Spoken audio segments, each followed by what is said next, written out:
Good morning students. बच्चों, आज हम जो स्टडी करने वाले हैं that is electric potential due to an electric dipole. तो मैं आपको इलेक्ट्रिक डाइपोल के बारे में थोड़ा सा आइडिया दे देता हूं क्योंकि मैं इसको लेसन नंबर फर्स्ट में करा चुका हूं। तो देखिए, डाइपोल का मतलब क्या है। एक ऐसा सिस्टम जिसमें दो इक्वल लेकिन ऑपोजिट चार्जेस, ऑपोजिट नेचर, दोनों प्लस क्यू और एक minus Q, and they are separated at a very small distance, at a finite distance, that is called an electric dipole। तो यहाँ पर हमारे चारों तरफ हम ऑब्जर्व करते हैं कि हमारी नेचर में डाइपोल्स होते हैं, और फिजिक्स में हम नेचर को स्टडी करते हैं तो डाइपोल्स को स्टडी करते हैं। जैसे आपकी रसोई में है नमक NaCl, Na+, Cl-, सोडियम पर जितना पॉजिटिव है क्लोरीन पर उतना ही नेगेटिव है, और उनके बीच में एक फाइनाइट डिस्टेंस होता है। ऐसे ही हम बैटरी में H2SO4 यूज करते हैं, हाइड्रोक्लोरिक एसिड है। तो इस तरह से बहुत सारे डाइपोल्स हमारे सराउंडिंग्स में हमारे पास होते हैं। अब यहाँ पर इस डेफिनेशन को किस तरह से हम समझें, मैं एक एग्जांपल लेता हूँ HCl। इसमें H+ और Cl-, इस पर भी जितना पॉजिटिव चार्ज है उस पर उतना ही नेगेटिव चार्ज है, और इनके बीच का सेपरेशन होता है 0.1 एंगस्ट्रॉम। तो HCl हमने डाइपोल का एक एग्जांपल लिया। अब हम ये समझते हैं कि इनके बीच का ये फाइनाइट सेपरेशन होता कैसे है। देखिए, ये हाइड्रोजन मॉलिक्यूल है और इस पर H+ यानी इस पर +P चार्ज है, और यहाँ पर ये क्लोरीन आयन है Cl-, और इस पर कितना चार्ज है, उतना ही नेगेटिव चार्ज है। अब दोनों पर, एक पर पॉजिटिव और एक पर नेगेटिव चार्ज है, तो ये H+ इस क्लोरीन को अपनी तरफ इलेक्ट्रोस्टैटिक फोर्स लगाकर अट्रैक्ट करता है। ऐसे ही क्लोरीन भी इस H+ आयन को अपनी तरफ फोर्स लगाकर इस मॉलिक्यूल को अपनी तरफ अट्रैक्ट करता है। और जब ये एक दूसरे को अट्रैक्ट करते हैं तो ये एक दूसरे से अट्रैक्ट होते होते कहाँ तक नज़दीक आ सकते हैं। ये हाइड्रोजन मॉलिक्यूल, ये क्लोरीन, और ये जब एक दूसरे के नज़दीक आते हैं तो ये एक दूसरे के नज़दीक अपनी बाउंड्रीज तक आ सकते हैं, इससे ज़्यादा नज़दीक तो नहीं आ सकते। तो अब यहाँ पर इनके बीच में ये एक फाइनाइट डिस्टेंस बन जाती है, और इसी को हम कहते हैं 2L। तो यानी एक ऐसा सिस्टम जिसमें दो इक्वल और अपोजिट चार्जेस हैं और वो एक फाइनाइट डिस्टेंस पर हैं। अगर आप हाइड्रोजन मॉलिक्यूल को इधर की तरफ लेते हैं तो क्लोरीन उसके साथ ही आएगा, या क्लोरीन को उधर ले जाते हैं तो हाइड्रोजन मॉलिक्यूल भी उसके साथ ही चलेगा, क्योंकि ये एक दूसरे से चिपके हुए हैं, एक दूसरे से अटैच हैं। ओके बच्चों, दूसरी एक टर्म इसमें आनी है इलेक्ट्रिक डाइपोल मोमेंट।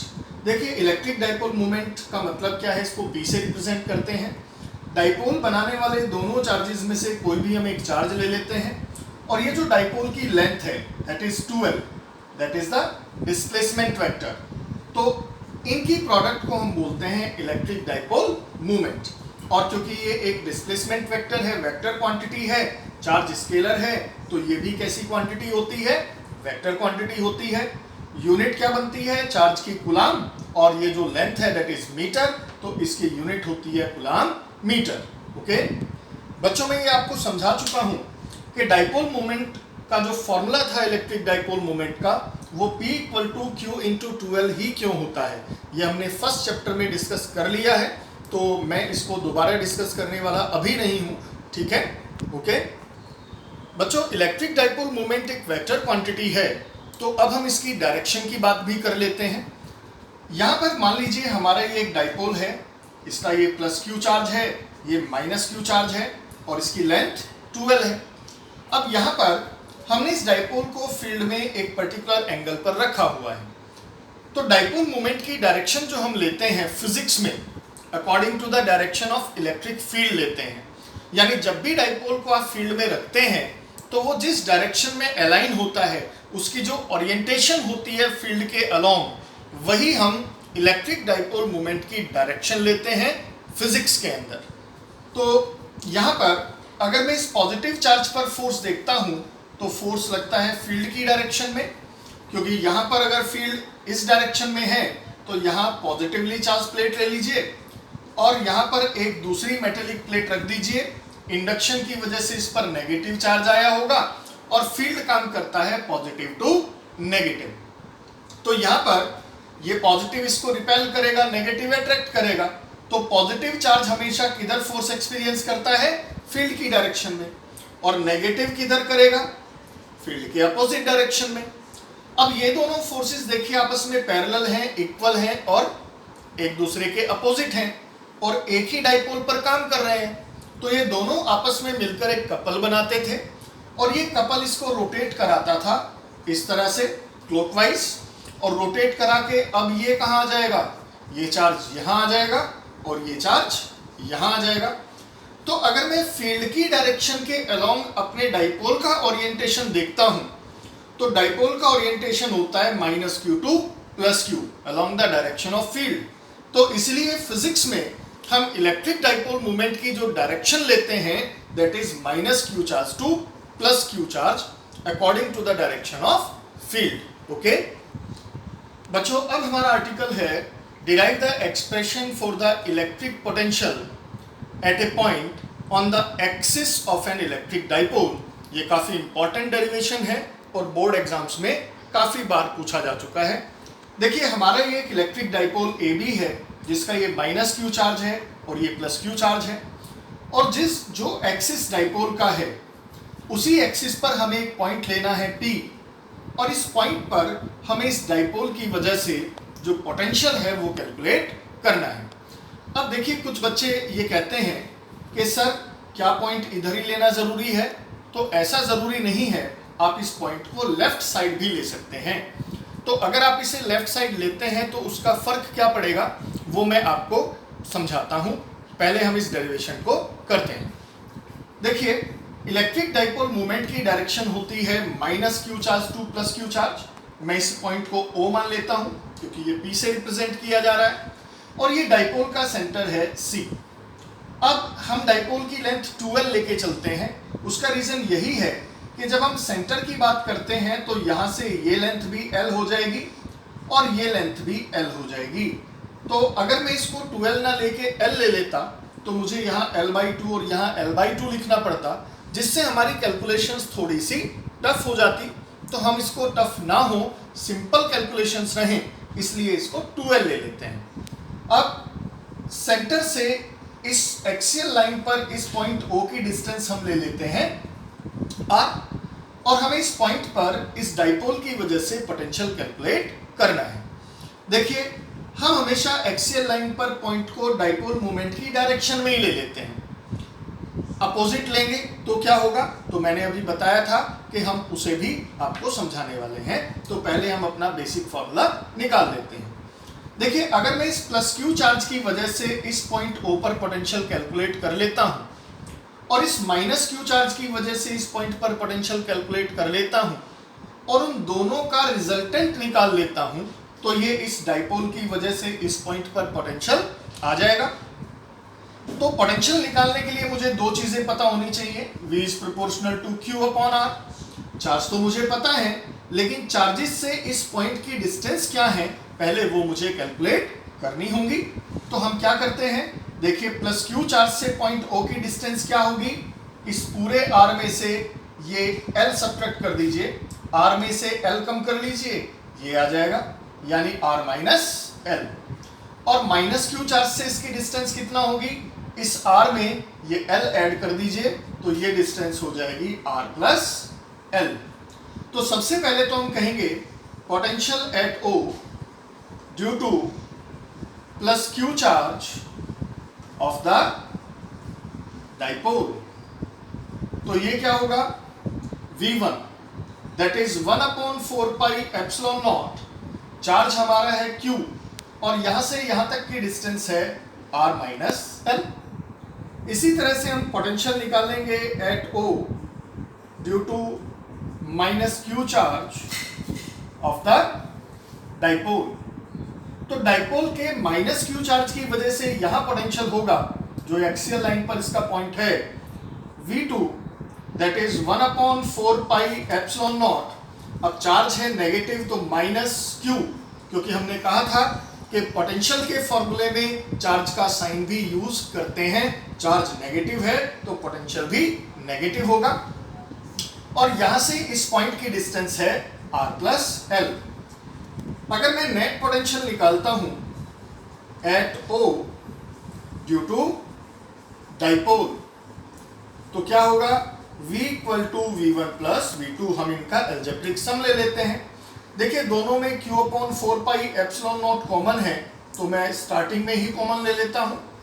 यहां पर रह गया 1 upon R minus L, and ये माइनस का है तो minus 1 upon R plus L. अब हम यहां पर Q upon 4 pi epsilon nought as it is रखते हैं। यहां पर एलसीएम लेते हैं तो ये होगा R square minus L square. R plus L इधर आ जाएगा and minus R minus L इधर आ जाएगा। हम इसको आगे सॉल्व करते हैं। Q upon 4 pi epsilon nought, bracket को ओपन कर दें, R plus L minus R plus L upon R square minus L square का होल स्क्वायर। R से R कट हो जाएगा। ओके, तो बच्चों V equal to Q upon 4 pi epsilon nought, और यहां पर अंदर रह जाएगा 2L upon R square minus L square. अब हियर आपको पता है Q into 2L that is electric dipole moment, that is P।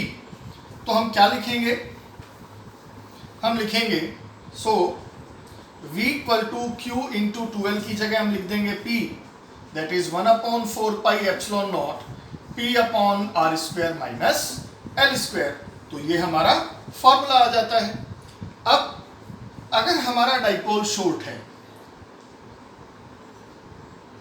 If dipole is short, dipole short होने का मतलब क्या है। देखिए आपको पता है कि डाइपोल में दोनों चार्जेस एक दूसरे से एक स्मॉल डिस्टेंस पर होते हैं। तो अगर हमारा ये जो सेंटर से वो पॉइंट O हमने लिया है, उस पॉइंट की डिस्टेंस R इस डाइपोल के लेंथ के कंपैरिजन में बहुत ज़्यादा है, यानी R is very very greater than L। तो हम कहते हैं कि डाइपोल बहुत ही शॉर्ट है, बहुत ही छोटा सा है। तो इफ डाइपोल इज शॉर्ट यानी R is very very greater than L, तो हम R स्क्वायर में से L स्क्वायर को सब्ट्रैक्ट करें या ना करें, इसका कोई फर्क पड़ने वाला नहीं है।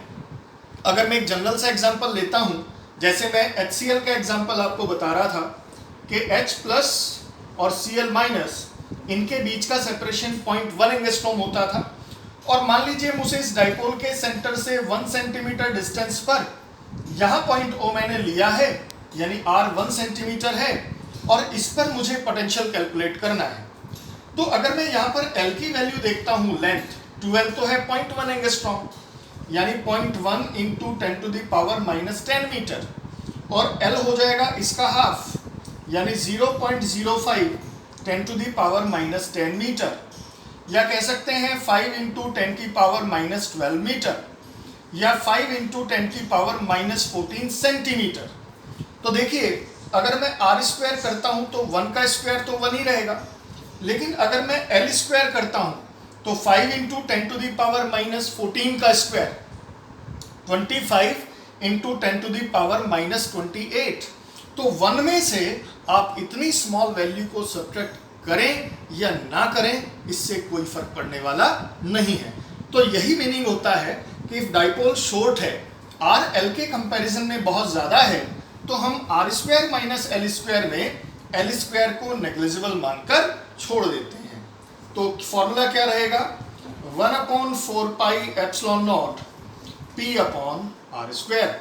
तो ये फॉर्मूला हमारा आ गया है पोटेंशियल का at a point on the axis of an electric dipole. बच्चों यहाँ पर एक चीज़ और ध्यान रखनी है, जब हम एक सिंगल सोर्स चार्ज की वजह से पोटेंशियल कैलकुलेट करते थे तो वो क्या होता था, V is proportional to 1 upon R। लेकिन जब हम डाइपोल की वजह से पोटेंशियल निकालते हैं तो V is proportional to 1 upon R square. तो ये ध्यान रखना है, अगर आपसे क्वेश्चन पूछा जाता है कि V is proportional to 1 upon R and 1 upon R square, तो व्हाट इट सिग्निफाई, तो ये कहता है V is proportional to 1 upon R that means it is the potential due to a single point charge, and V is proportional to 1 upon r square, that means it is the potential due to an electric dipole.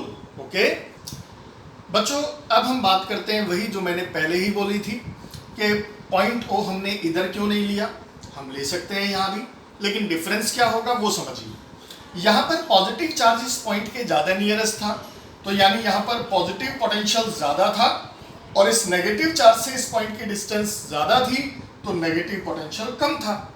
तो जब मैंने दोनों का result निकाला तो वो कैसा आया, पॉजिटिव आया, क्योंकि पॉजिटिव वैल्यू ज़्यादा है और नेगेटिव वैल्यू कम है। तो जब इन दोनों को एल्जेब्रिक सम लेंगे तो रिजल्ट हमारा पॉजिटिव आ गया। लेकिन अगर मैं पॉइंट यहाँ ले लेता तो अब ये नेगेटिव चार्ज के ज़्यादा नियरेस्ट होता, तो यहाँ पर नेगेटिव पोटेंशियल ज़्यादा हो जाता और पॉजिटिव पोटेंशियल कम हो जाता। तो तब मैं अगर रिजल्टेंट पोटेंशियल कैलकुलेट करता V1 प्लस V2, तो क्योंकि अब नेगेटिव ज़्यादा है पॉजिटिव कम है, तो फिर आपके फॉर्मूले में नेगेटिव साइन आ जाता और कुछ नहीं होता। तो अगर नेगेटिव आ जाना है तो इसका मतलब वहाँ पर पोटेंशियल क्या है, कम है, नेगेटिव है। ओके बच्चों, अब हमारा जो नेक्स्ट आर्टिकल है वो है इलेक्ट्रिक पोटेंशियल हमें कैलकुलेट करना है due to an electric dipole, और अब वो कहाँ, ऑन इक्वेटोरियल एक्सिस। अब इक्वेटोरियल एक्सिस का मतलब क्या होता है, देखिए ये डाइपोल का एक्सिस है और डाइपोल मोमेंट की डायरेक्शन -q2 + q हम लेते हैं।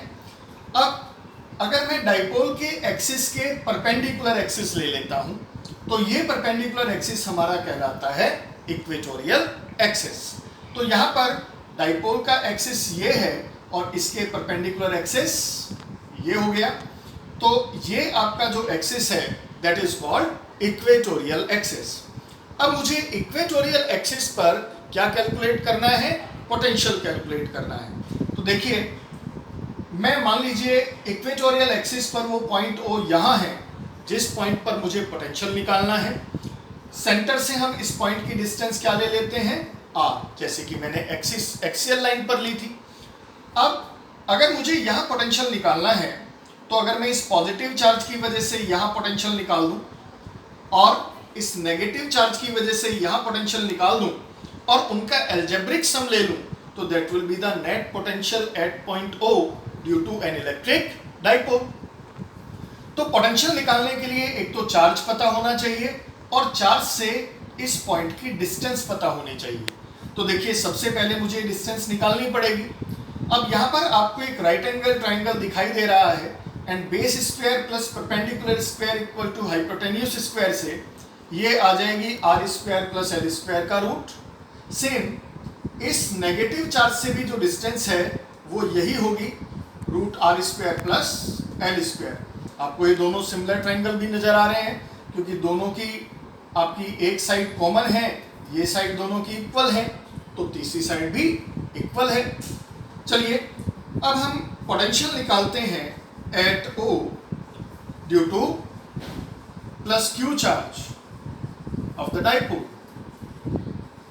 तो ये क्या होगा बच्चों, V1 that is 1/4 pi epsilon nought, charge Q है और चार्ज से इस पॉइंट की डिस्टेंस है root r square plus l square. इसी तरह हम पोटेंशियल निकालते हैं at O due to minus Q charge of the dipole. तो ये क्या होने वाला है, V2 is equal to 1/4 pi epsilon nought. अब चार्ज नेगेटिव है तो पोटेंशियल नेगेटिव हो जाएगा, Q upon root r square plus l square. अगर मैं नेट पोटेंशियल निकालता हूं at O due to dipole, तो ये क्या होने वाला है, V equal to V1 plus V2। अब आप ऑब्जर्व कीजिए, V1 जितना पॉजिटिव है V2 उतना ही नेगेटिव है, तो अगर मैं दोनों को ऐड करूंगा तो दोनों का नेट पोटेंशियल क्या मिलेगा, 0। इसका मतलब इलेक्ट्रिक डाइपोल के इक्वेटोरियल एक्सिस पर जो पोटेंशियल होता है वो 0 होता है। ओके, तो बच्चों, अगर मैं इस डाइपोल के इक्वेटोरियल एक्सिस पर कहीं भी पॉइंट लेता हूं, चाहे यहाँ यहाँ यहाँ कहीं पर भी पॉइंट लेता हूं, तो हमने ऑब्जर्व किया कि वहां पर पोटेंशियल क्या होता है, जीरो होता है। तो क्वेश्चन नंबर 3 जो आपकी एक्सरसाइज का है उसमें आपको एक -2 माइक्रोकूलम चार्ज दिया हुआ है और एक +2 माइक्रोकूलम चार्ज दिया हुआ है और उनके बीच का एक सेपरेशन दिया हुआ है 6 सेंटीमीटर और आपको वहां एक सरफेस ड्रॉ करने के लिए बोला गया है, एक इक्वी पोटेंशियल सरफेस ड्रॉ कीजिए। ये कॉन्सेप्ट हम आगे पढ़ने वाले हैं, लेकिन मैं यहाँ पर ही आपको एक हल्का सा आइडिया दे रहा हूँ क्योंकि यही कॉन्सेप्ट फिर आपको आगे मिलेगा और हम उसको डिराइव करके भी पढ़ेंगे तो और क्लियर हो जाएगा। देखिए, equi potential surface, equal potential वाला सरफेस, यानी एक ऐसा सरफेस जिसके हर पॉइंट पर पोटेंशियल सेम होता है, that is called equi potential surface. तो डाइपोल के इक्वेटोरियल एक्सिस पर अगर मैं यहाँ कोई एक प्लेन लेता हूँ तो इसके हर पॉइंट पर पोटेंशियल क्या होगा, जीरो। तो ये कैसा सरफेस हुआ, इक्वी पोटेंशियल सरफेस हुआ। एक दूसरी चीज हमने और ऑब्जर्व की, वो क्या ऑब्जर्व की थी, जब हमने इलेक्ट्रिक डाइपोल के इक्वेटोरियल एक्सिस पर फील्ड कैलकुलेट किया था लेसन 1 में, तो फील्ड क्या आया था, फील्ड की डायरेक्शन डाइपोल मोमेंट की डायरेक्शन तो होती है -q charge to +q charge. Equatorial axis पर फील्ड की डायरेक्शन डाइपोल मोमेंट की डायरेक्शन के अपोजिट होती थी, यानी वहां पर E और जो P था इनके बीच का एंगल होता था 180 डिग्री। तो अगर मैं इक्वेटोरियल एक्सिस पर किसी भी पॉइंट पर फील्ड देखता हूं तो डाइपोल मोमेंट के अपोजिट डायरेक्शन में होना है। तो एक चीज हमें समझ आई है कि अगर मैं इक्वी पोटेंशियल सरफेस के किसी भी पॉइंट पर फील्ड की डायरेक्शन देखता हूं तो that is normal to the surface ना। तो ये एक इंपॉर्टेंट बात है जो हम आगे जाके पढ़ रहे हैं, लेकिन हम प्रीवियस जो हमने अभी डेरिवेशंस किए हैं तो अपनी प्रीवियस नॉलेज से भी हमें ये चीज पहले ही पता चल गई है कि इक्वी पोटेंशियल सरफेस पर इलेक्ट्रिक फील्ड हमेशा सरफेस के नॉर्मल होता है। तो वहां पर एक प्रॉपर्टी आएगी, electric field lines are always normal to the equipotential surface. तो यहाँ पर आपको ये डायग्रामेटिकली तो क्लियर हो गया है, थ्योरेटिकली हम जब कॉन्सेप्ट को से वहां कराएंगे तो हम इसे प्रूव भी कर देंगे। ओके बच्चों, यहाँ पर एक क्वेश्चन और आता है 1 मार्क्स में, is it possible anywhere the potential is zero but the field is not zero. क्या कहीं भी ये पॉसिबल है कि पोटेंशियल तो जीरो हो जाए बट फील्ड जीरो ना हो। तो अगर डाइपोल के इक्वेटोरियल एक्सिस पर आप देखते हैं तो किसी भी पॉइंट पर पोटेंशियल क्या होता है, जीरो, लेकिन फील्ड तो जीरो नहीं होता। इक्वेटोरियल एक्सिस पर फील्ड का फॉर्मूला हमने वहां निकाला था 1/4πε0 T/r³। तो ये हमारा फॉर्मूला आता था। तो ये ध्यान रखना है, on the equatorial axis of an electric dipole potential is zero but field is not zero. Okay बच्चों, अब आपको अपनी एक्सरसाइज से कुछ न्यूमेरिकल क्वेश्चंस करने हैं। Question number 1, 2, 3, question number 12, 13, 14 and 21। तो ये इन्हीं कॉन्सेप्ट से रिलेटेड क्वेश्चंस हैं और किसी भी क्वेश्चन में आपको अगर प्रॉब्लम आती है तो आप उस क्वेश्चन का खाली नंबर मेरे व्हाट्सएप 9837244981 पर मुझे सेंड कर दें, जिससे मुझे ये पता चल जाए कि मुझे यहाँ उसी क्वेश्चन को एक्सप्लेन करना है। क्वेश्चन नंबर 1, 2, 3 आप इजीली कर सकते हैं, मैंने तीनों ही लगभग करा दिए हैं आपको। अब हम क्वेश्चन नंबर 12 को अभी स्टडी कर लेते हैं। 13, 14 और 21 आप इसको जरूर करके देखेंगे, ये बहुत इंपॉर्टेंट क्वेश्चंस हैं। ओके बच्चों, क्वेश्चन है question number 12, a charge of 8 millicoulomb is located at origin. तो ओरिजिन पर हमारा एक चार्ज है 8 मिलीकूलम, यानी 8 × 10⁻³ कूलम। कहता है calculate the work done in taking a small charge -2 × 10⁻⁹ coulomb. उस चार्ज को हम लेते हैं Q1 -2 × 10⁻⁹ कूलम और हमें वर्क डन कैलकुलेट करना है उस चार्ज को कहाँ से कहाँ ले जाने में। एक पॉइंट P है जिसकी x एक्सिस पर कोई लोकेशन नहीं है, y एक्सिस पर 0 और z एक्सिस पर ये 3 सेंटीमीटर की पोजीशन पर है और इससे हमें उसे ले जाना है पॉइंट Q पर, लोकेशन Q पर, और इसकी पोजीशन है x एक्सिस पर 0, y एक्सिस पर 4 सेंटीमीटर एंड z एक्सिस पर 0 वाया अ पॉइंट R, एक पॉइंट R से। और वो पॉइंट R कहाँ है, उसकी पोजीशन x एक्सिस पर 0, y एक्सिस पर 6 सेंटीमीटर और z एक्सिस पर 9 सेंटीमीटर। तो ये कोई लोकेशन हमें गिवन है।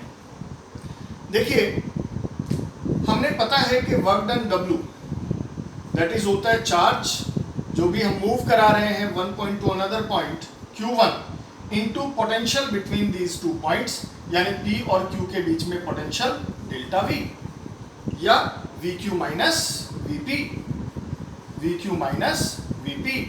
चार्ज को हम P से Q पर ले जा रहे हैं तो VPQ, तो हम लिखते थे VQ माइनस VP, तो वही मैंने लिखा है W equal to Q delta V।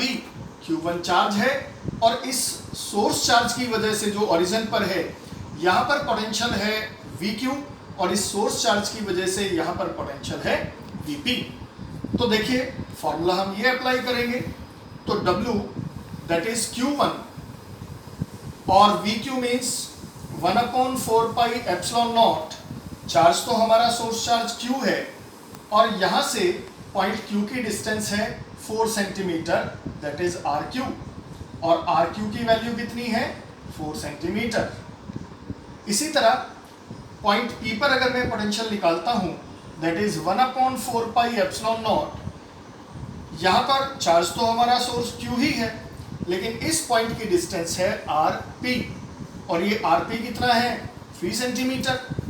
तो यहाँ पर Q1 एज इट इज है, Q/4 पाई एप्सिलॉन नॉट दोनों में से कॉमन ले लेते हैं, अंदर रहेगा 1/RQ माइनस 1/RP।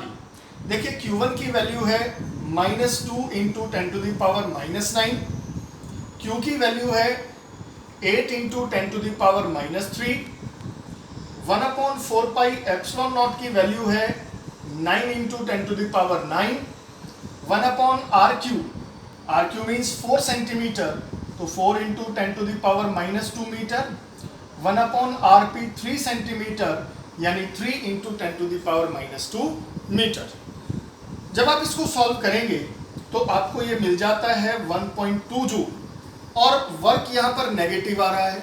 इसका मतलब अब आप चार्ज को जो मूव करा रहे हैं वो लो पोटेंशियल से हाई पोटेंशियल पर लेकर जा रहे हैं, तो आपको जो वर्क है वो नेगेटिव आने का मतलब है work is obtained, work is not required. Okay students, हम इन क्वेश्चंस को अच्छे से करके देखेंगे और जिसमें प्रॉब्लम होगी वो आप मेरे साथ डिस्कस करेंगे जिससे मैं उसको यहाँ पर करा दूँ। और दूसरा, मैं एक साथ न्यूमेरिकल अब जो आगे आने वाले टॉपिक्स हैं उनके साथ साथ में उनके न्यूमेरिकल्स भी साथ साथ ही कराऊंगा। आप ध्यान रखें, कुछ टॉपिक्स ऐसे हैं जिनके न्यूमेरिकल्स आपकी एनसीईआरटी में नहीं है, जैसे आपका इलेक्ट्रिक फील्ड और पोटेंशियल के रिलेशन पर न्यूमेरिकल्स एनसीईआरटी में नहीं है, लेकिन 10 ईयर्स में वो ज़्यादा क्वेश्चंस पूछे जाते हैं, तो वो क्वेश्चंस भी मैं आपको एक सेपरेट शीट उसकी कॉपी सेंड कर दूंगा बच्चों को, और जब उन क्वेश्चंस को हम करेंगे तो हर तरीके का वो क्वेश्चन करेंगे जिससे बाहर हमें बोर्ड में और कहीं भी क्वेश्चन ही ना मिले। Till then bye.